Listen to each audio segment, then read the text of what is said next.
Good morning, world. This is the Propaganda Critic. Today is Wednesday, November 29th, 2017.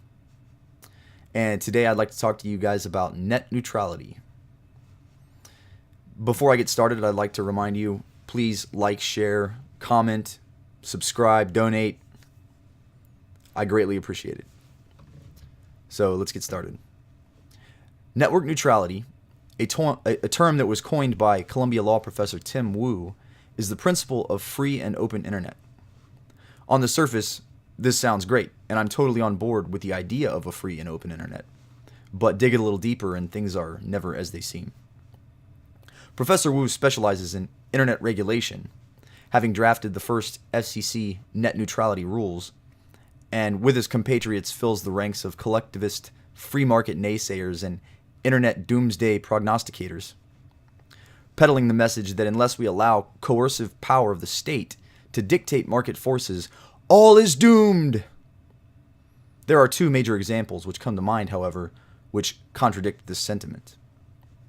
In the early 2000s, AOL was predicted to enslave the internet, dominating the instant messaging market. The calls for government control took a fever pitch when AOL and Time Warner mega merger was announced. Ultimately, competition from Yahoo, Google, and similar companies made this unfeasible, and the merger ultimately fell apart. Wu is actually quoted as having said that to succeed, AOL would have had to, quote, subdue Google, Yahoo, and their many cousins. In short, to be viable, the firm would have needed to overturn the net neutrality principles at the core of the internet's design, unquote. That's right, folks.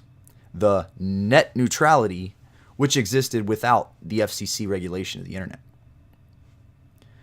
A second example is the Chicken Little predictions that Microsoft's Internet Explorer would take over the market, only to see it taken down a notch by competition on the open internet.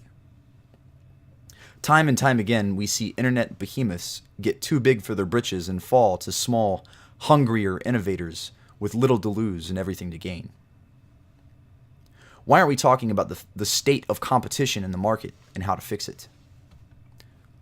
Perhaps it has something to do with the fact that the mainstream media are establishment lapdogs in bed with the government, or the fact that the FCC already has a, quote, national broadband plan, which it drafted in 2010, for which the anti-free market hysteria and propaganda continue to scream. Why aren't we talking about the fact that Kansas City's willingness to work with broadband providers to the point of eliminating burdensome regulations and discounting access to rights-of-way for the needed fiber infrastructure? We now see serious competition between at&t and Google in Kansas City, driving down the price of broadband. Besides the fact that the FCC stepping in and regulating the domestic market decisions of cities and states is unconstitutional, which should be reason enough to oppose net neutrality regulation, it is counterproductive.